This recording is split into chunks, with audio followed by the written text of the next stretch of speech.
The January and March reports still show the disposal site boundary as H-foot road and do not include the landfill. I'll say it again because I say it each time we meet because I think it's important. In simple terms, a disposal site boundary is an area where contamination has been, known contamination is found. I don't want to bore you guys, but the new report that came out has a couple of really good pages in it that I think, and I've said this before, you can take data and you can interpret it a couple of different ways, but figures 11 and 10 in the new March report are really good summaries of the data that's collected. They've used these to make some arguments that there's a different plume on H-foot road than there is in the landfill, but they've also clearly stated that the 1,4-dioxin that's in the landfill is also on H-foot road. And I think these tables, now that you guys are pretty well educated on this stuff, so it's 867 pages, but if you just pull out these three, it might be useful for you guys to understand a little bit of what's going on. Again, they continue to make that same argument that the landfill is not the source of the contamination, but some of these clearly indicate that the 1,4-dioxin and one of the other contaminants definitely commingle. So we'll just kind of leave it at that. I believe the disposal, in my opinion, the disposal site boundary is incorrect. DEP has not chimed in on that at this point. I think this is also relevant. In the March status report, they did note that they had a meeting with INCOM, they being the potentially responsible party or the non-specified PRP, on January 26th, and the comment is they made no progress towards obtaining approval to access the property. So they're trying to communicate with them, but I don't know how far they're getting. The next bullet talks about the request for reducing sampling. And then the next bullets are the ones that have been in here. The houses that have treatment systems, the treatment systems appear to be working. In the February 6th memo, DEP specifically asked Ty and Bond to provide information relative to public notice, how quick you guys are getting your reports. So there is a data table in there that has the date that they received the reports and the date that they mailed them out and if they were certified or whatever. I think there was something on the range of 97 or something reports that went out, and I believe they said 2 or 3 didn't meet in the old October data, didn't meet the 30-day requirement. They've put a new system in place to do a better job with that. Okay, I want to touch base with you. Yes. So I've been getting the results from the testing, and I'm scanning through them. Yes. And I don't know if you've looked at it, but like, there was one that I got this week, and it was showing, I forget the house number, but there was an exceedance of the 1,4-dioxane. It's pretty elevated. Yeah, so is that going up and up and up in that particular house? That house it was, I want to say 0.5, this last one that came out, and it's been in the 0.3 to 0.4, 0.5, it's about the same. Those 3 homes pretty much are moving, they're not changing a lot. I look at that, I do kind of track that, because when I see it, I won't look back. Yeah. It's certainly not going down, if that answers your question. Yeah. I didn't know if you could see a trend of it saying, hey, this was, 0.2 last time, and now It's when you look at I have a data table that shows all the trends, and there's really, they try to make a pretty sound argument that the drought conditions and the have affected the concentrations, and they increased during the drought, and they've come back to stabilization. They had a lot of data, but I'm not sure there's enough to make that yet. I would not say any significant increase, and I would not say any significant decrease. It's pretty much bouncing around.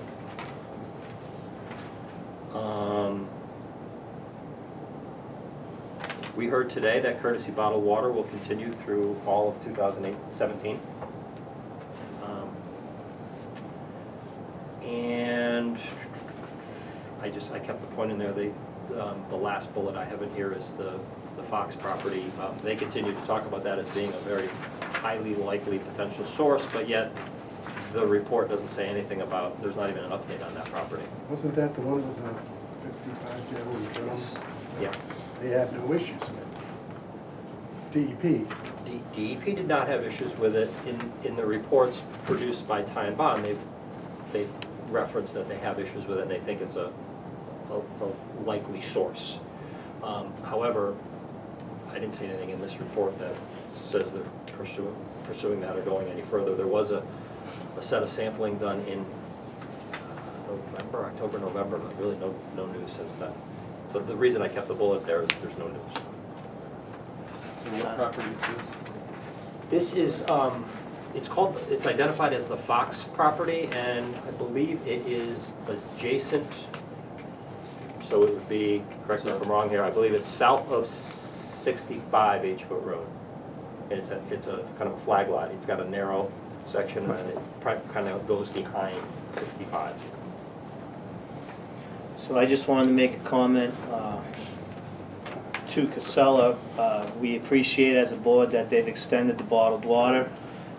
They don't have to do that, that's a voluntary program, and we've been going back and forth every 3 months to have it continue on now for a couple of years, and right now it looks like they're letting us as a board off the hook, and they're gonna extend it throughout the rest of the year, so I certainly appreciate that effort from Casella, so. Have they bought Poland Springs yet? Gary, any other points? Again, I went through kind of quickly because there's a lot of information here, but I'll take questions. I don't have anything specific. Melissa? Gary, I just have one quick question. We do have a POET system in our home, but for one of our neighbors who couldn't be here tonight, they're on the watch list for a potential POET system. So what's happening with that? What's going to cause that to become a POET system as opposed to a watch list, I think? There is a discussion in the report about the watch list in the most recent March one. I think there's no clear indication of what will trigger it. So I think it's, DEP will trigger it at some point. DEP is gonna say, put it in. I think if they're on that watch list and this water thing keeps moving forward, my opinion is DEP is probably not gonna be quite as aggressive. If this, that's just my opinion for what it's worth. If anything, I mean, it doesn't appear that anything's gonna, this water thing is moving forward, so. Unless something dramatically changes with the concentrations, it'll probably stay as a watch. Well, I believe, because I'm one of the watched, you need to have VOCs. So if you get VOCs, then most likely you'll get POET. If you only have 1.4, you're not gonna get POET, because sometimes they tell you that the POET does filter 1.4, but they won't put one in my house because it won't filter 1.4, so it's kind of frustrating. While I have the floor, bullet point 3, the 2017 IRB status report, the non-specified PFP, yada yada. I've heard multiple times from DEP that they've told the seller, if you have a problem accessing a property, come to us and we will help you get there. And NCOM, from what we've heard, had been approached before and said, come on in. So I can elaborate a little bit. I know that the non-specified PRP did send the paperwork to get access through DEP to start the 4C or whatever, the process. Okay. So DEP is involved with that loop. I think DEP actually facilitated this meeting. Okay. I think the fact that no progress was made, just, they're talking. No progress was made to actually do There's it. no mention of DEP being part of the conversation. I'm sorry, yeah. That's fine, I just, No, I've they heard were that initially, DEP they were tell the involved. seller that multiple times. No, they were involved. Gary, where did you get this info, off the DEP website? All of, everything, anything that specifies the March report came right out of the report. So I pulled it, that's pretty much word for word out of the status report. And I don't recall, I don't recall if it said DEP was at that meeting, I don't remember. But I know DEP was involved with the forms. They said to the potential responsible party, hey, you gotta submit these forms. You submit these forms, and DEP facilitated the meeting. Okay. So, sorry, I should have clarified that. No, that's fine, we don't miss much, Gary. No, that's good. That's good.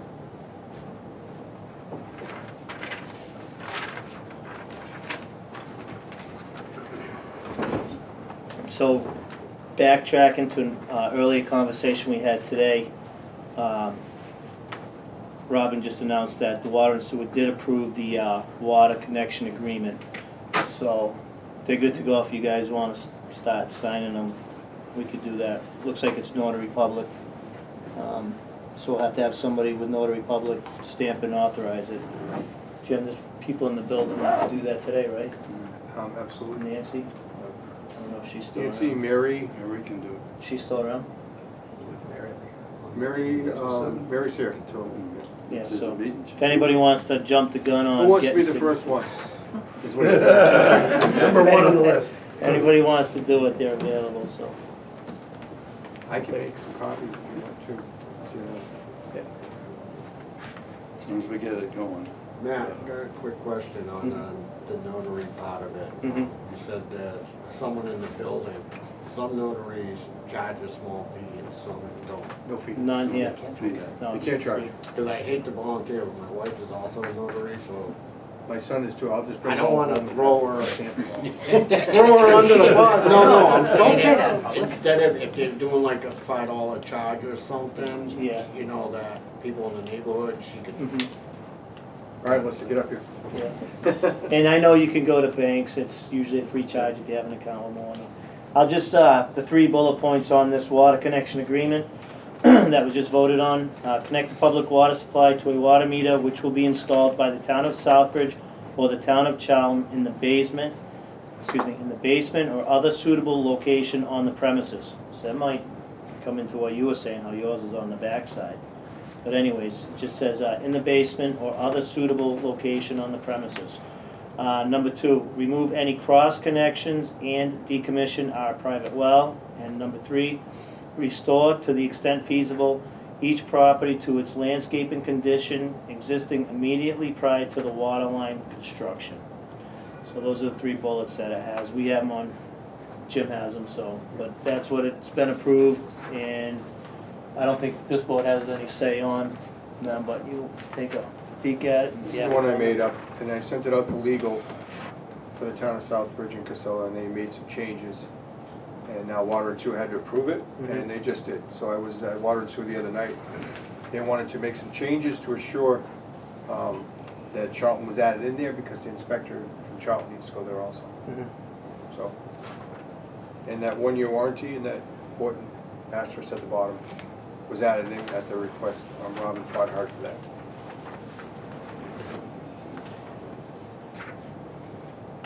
It's a can of worms.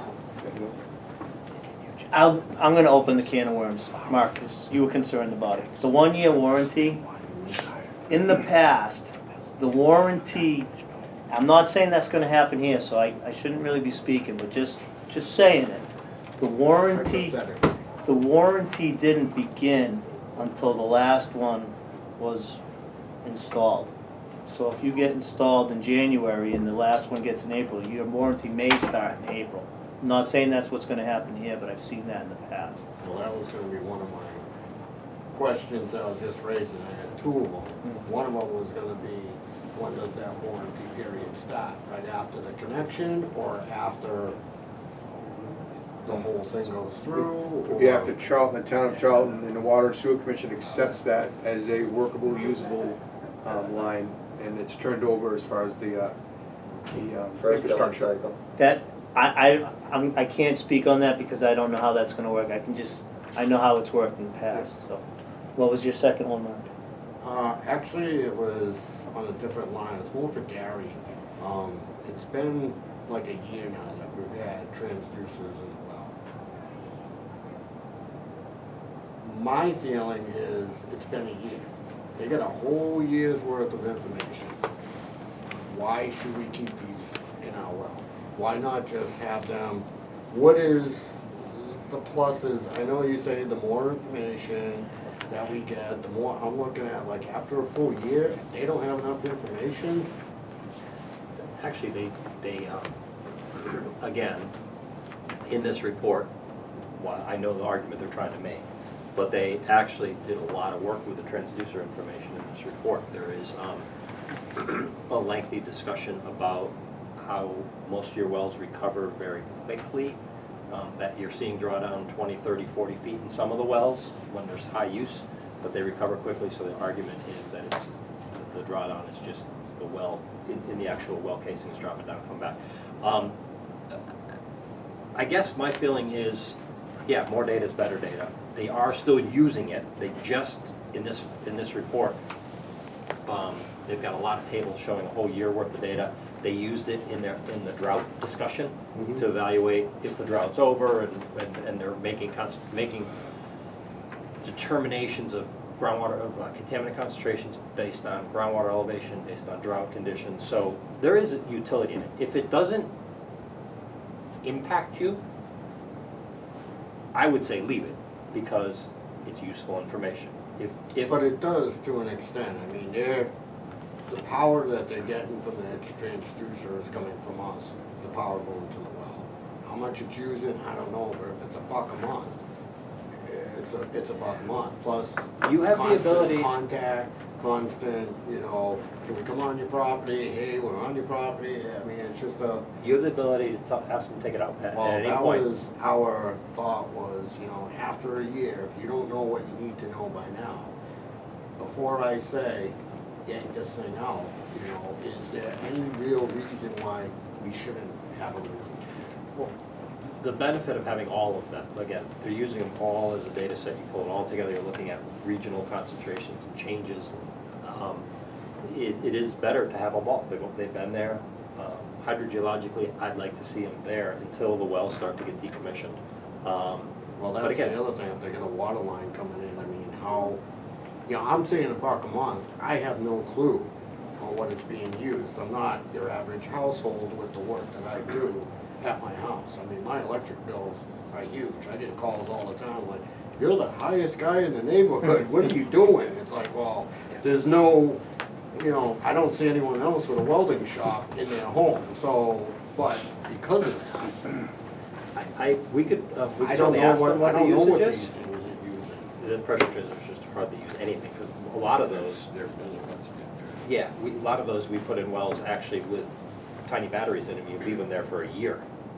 Right. Yeah, they're, Okay, it's probably but not these are measurable. things, yeah, right, I But don't the know. fact that they're, if you want it out of your house, because you don't want to see them and you don't want them knocking on your door, you have the ability to ask this board, and we'll ask them to take it out. Professionally, I'd like to see it there, because I think it's useful. That's all. Okay. So all in all, since our last meeting, it's been quite a while, I think as a whole, we're definitely heading in the right direction with this. Much sooner than I had been warned, anticipated, so I'm hoping that it carries through in the speed that we're all looking for to actually put water in the pipes, but, Willie, do you have any comments? No, I didn't think it was really gonna happen. Thought we were gonna be fighting on it for a long time. I thought it was gonna happen, I didn't know what it was gonna take, but it's, The deal with Southbridge before, they just said no, you know. It just blew my mind they did it. I'm happy. John, do you have any? Well, I'm just curious along those lines, would the timeframe be for these folks as they're closer to the water supply technically, depending on the pumping station, would that be this year? Because I know for ExxonMobil, they were saying it could be, what, the end of 2018 for all the hookups there? Jim? Yes, I think I'm looking at you. Based upon, I've had, with Rob, we've had more conference calls and been to the DEP more than I even want to admit. To the persistence of also Marty Superberg and the DEP, who's pushed this forward with the support of the state, and like Robert said, it's been the residents that have encouraged and brought things forward with their own assistance to drive this. But I think it's gonna happen sooner rather than later. I don't think the DEP and Casella and the town of Southbridge want this to go, they want it to be resolved right away, forthwith, as I like to say. So I think you're gonna see it happen sooner rather than later. Some of the delay with the ExxonMobil was a bigger picture too. Oh, sure, You know, yeah. so- Well, they had, Exactly. they still have to put in the larger line, right? The mains, but I think more as the pumping station and the Water and Sewer Commission need to secure that land, and it could go in pretty quick. And I think that'll happen, so it's up to Mr. Lemansky and Mr. Berthium to acquire that property. Will? I'm really ecstatic about the prospect of getting water. It doesn't change, and I hope that DEP isn't give us the water and we'll give you your expansion. I'm glad that the board. That's what exactly I was gonna ask. Well, this is what I'm commenting on, is if you guys have already said your last statement's still in place as far as the expansion, and we can't use the water as a reason to allow them to have expansion. I'm glad that you guys are on board with that as the board here in Charlton, because Southbridge Board's not going to, they're just gonna let Casella do whatever they want. And I know we don't have a lot of control Yeah. because a lot of the landfill isn't in Charlton. Gary, the section where it says the 1-4 in the homes and the 1-4 from the landfill, is that on a graph or is that, could I? Yeah, I'll give you a copy, Show me- you can take a yeah. look at these. Show me Yeah. where that is, because, You can take a look at this, take a picture of them and Yeah. This is landfill. There's a highlighted one, number of pits, percentages. It's actually, like I said, this is actually pretty easy to read for the, Eric, can you send that to me? yeah, absolutely. Those are two tables are pretty good. it's been my biggest pain And then to it gets get rain on the it. town of Southbridge to admit that the 1-4 is coming from the landfill. They keep saying it's my ties No idea. detergent. Well, anyone's tide detergent. Again, all that is a good place where all the data's put together. Right. You can interpret it however you want, but the data is, The data is saying that the 1-4. well, no, the data's not saying anything. What that says is, it's all in one place and you can look at it. Okay. I may have a determination, you may have a determination. My only determination is that the highest concentration goes to the lowest concentration. I mean, I think that's feasible and reasonable. It is feasible, reasonable, and then to turn that back around, they're making the same argument about a lot of the contaminants that are found on H-Ford Road, where they're actually as high or higher in the homes than they are in the landfill. So there's a lot of arguments going back and forth, and there's a lot of questions about are wells in sufficient places and all this. I just think that's a good summary of data for you guys to look at. And you can make your own, you guys can make your own determinations from it. Thank you. Just curious, you guys have a farm, do you guys have a pond on the land? No. Willie was just saying, in the I've dug a past, few, he's but I dug just ponds wanted for to- that, and it's just kinda thinking out of the box, not saying to do it, I'm just, he said it, I'm saying it out loud, that's all. Yeah, actually, when we built up there, we had trouble finding water. Oh. The Oh, yeah. the well is 600 feet Little deep. river or nothing running. Nothing. I wish we had that, but Mm. we're, it's a hill and You're the in the water's house on one side and the other side, but not on what we know. For the farmers, I've done that, dug a little pond and had no problem. Yeah, I think the old farmhouse next door used to have one years and years ago. So I'd say that for the both of you guys and anybody else that's interested, when the day comes and you decide if you're going to tie in or you're not gonna tie in, come see this board officially and we'll make a determination if we're gonna allow that private well to stay or if we're gonna make it mandatory. So Yeah. if that's a big part of your thoughts, we'll get you on the agenda, we'll talk about it. It's a big concern of ours and we appreciate you considering it. Obviously, I mean, when we built the house, well water, we don't have a water bill. Mm. And we always have the lure of, oh, clean drinking water.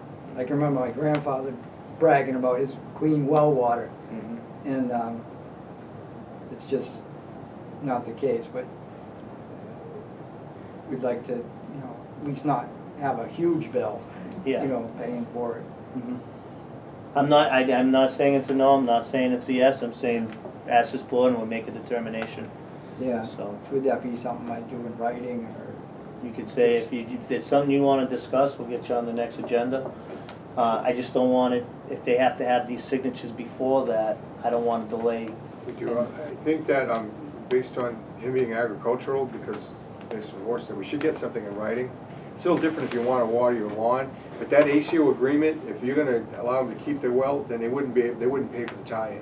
Correct. So, but I think if they gave something, because they're agricultural, meaning they're farming horses, I think it would go a long way to also petition the DEP, because the DEP is potentially may allow them to keep it along with the board and get tied in also.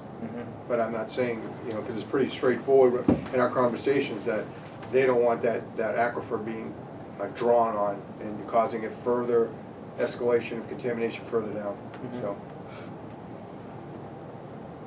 I don't know if the state has that call, or if this board has that call, because I believe this board makes that decision. I believe that this board would, you're right, the board could make a decision based upon whatever they thought, but I think in the long run, they'd have to pay for their hookup themselves after. They would have to pay for the hookup themselves. Yeah, And it may void, or be an individual warranty deal. yeah, probably still the same, Um, but you're right. So, and I told you you'd have to get rid of your well and drill a new one, that was incorrect. You'd be able to keep your well, but you'd have to pay for your own hookup. Yeah, that's fine too. That's what I think would happen. But here, there's no, in Massachusetts, you can capture runoff, correct? Yes. Yes. Colorado, you weren't allowed to, you would be fined if you were capturing runoff from your homes and properties. You can. It's actually encouraged to capture for roofs Yeah, and things of that's that true. nature, The dry size sites. of the roof I got. I capture my own Yeah, you get a lot runoff of to runoff. do my gardening and stuff, and I water my lawn with it. And the difference is that, That's what I'm thinking. because I used to live in Colorado, there they average around Denver at least 10 inches of precip a year. Here it's 44 plus inches. Yeah, yeah. So, quite a It was difference. So how much does the filtration system cost if we wanted to keep that filtration and their well and not hook up? To install or to operate it? Well, it's installed, They would take it out. they would take it out, and so then we'd have to put in a Charge. filtration system. Would they take it out? Yeah, that's a liability issue. Yeah, they're not gonna want them there. They're not gonna keep them there, they're gonna take them out. If you decide not to connect, they wanna take away all liability, because they own that. They're gonna take it out. That was discussed. What are they gonna do if someone decides not to, and there's a filtration system? Gary, rough numbers, do you know, $3,000, $5,000, any idea? What To system? operate them or to put them in? To install I mean, them? this is 1.4. Both, Yeah, I it's- mean, like both, like how much is it to install it, how much is it $3,000 to to operate it? $4,000 to put the system in, and it's, with 1,4 Dachshund, you're probably $3,000, $4,000 a year to do the testing. Tests are, $250 a piece. And the filtrations, You're doing although 3 of them effectively every time. mitigating, are not really. They're not supposed to- designed for that. Oh, they're not designed for So, that. yeah, they're designed to take out volatile organic compounds. This 1,4-dioxane are not specifically designed for it, but with all the systems that have been out there, they've all been removing it so far. So it's working, but it's not designed for them. So, in their case, it'd be non-potable water. Would they be required for the 1,4 testing?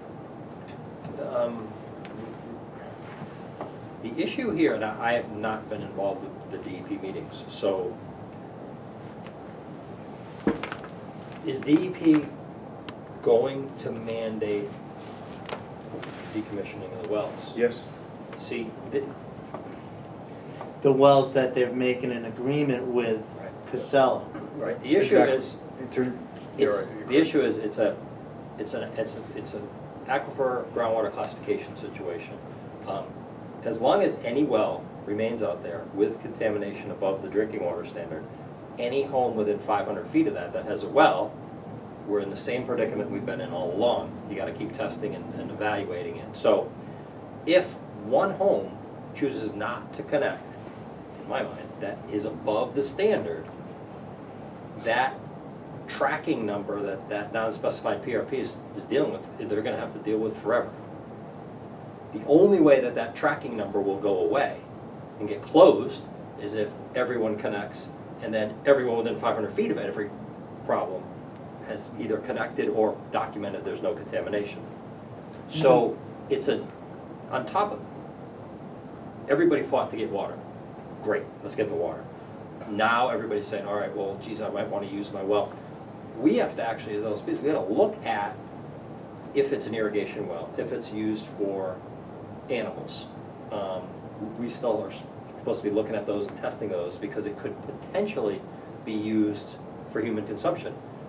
We sat here for weeks and listened to residents go ballistic about the fact that there could be water in their pool that might have 1,4-dioxane in it. So you can't turn that around and say, well, I want to water my lawn with it.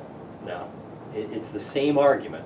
So Yeah, but it may not be the same person It with might not that be the same argument. person, and I agree with that, and that's why I want to say that,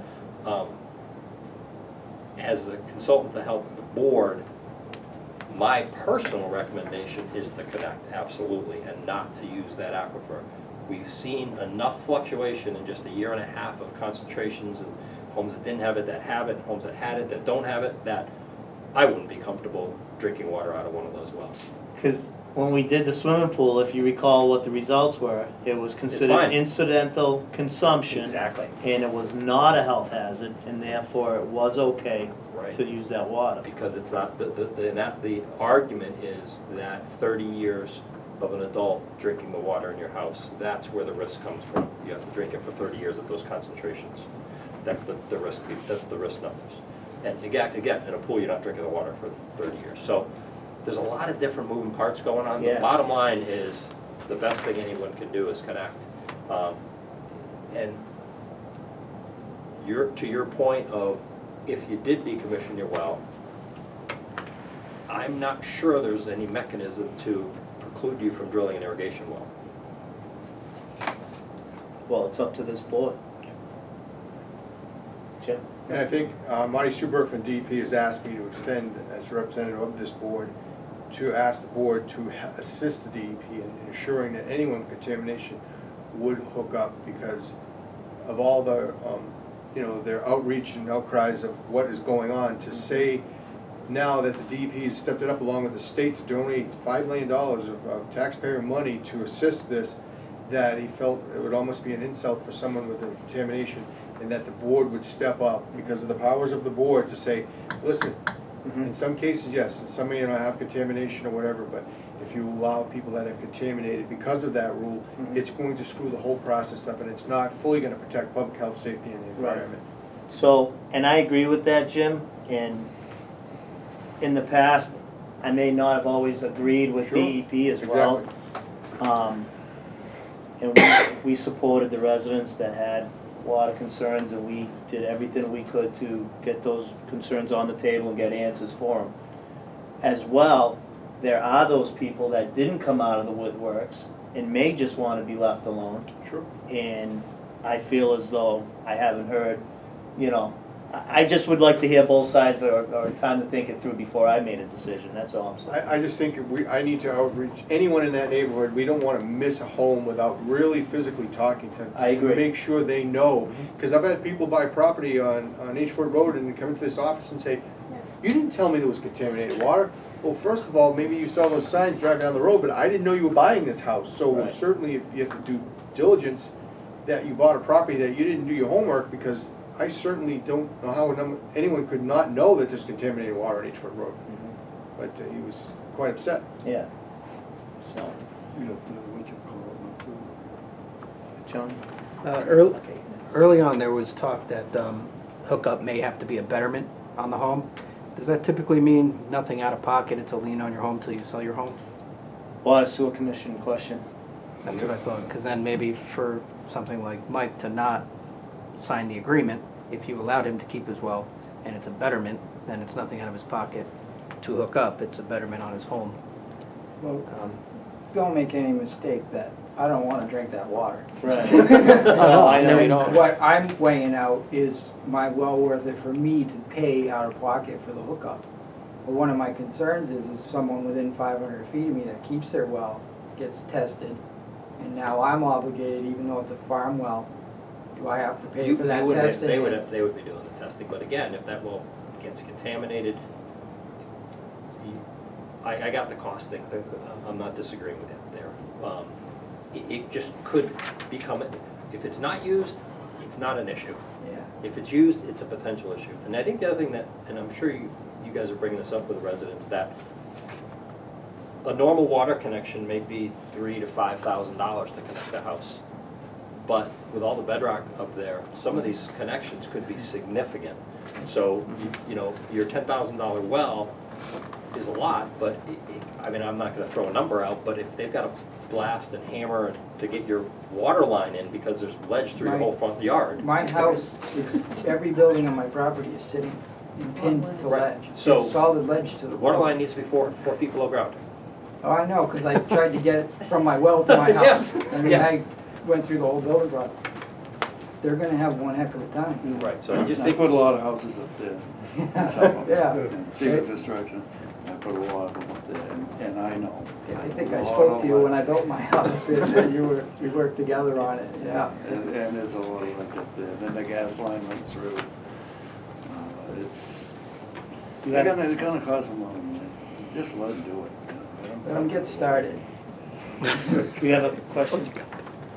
Just a comment, I don't know if I'm just being naive or, in your negotiations or all these talks about this contract to put the water in, why isn't someone like the marshals a special consideration because of this situation? It's different than all the rest of the neighborhood.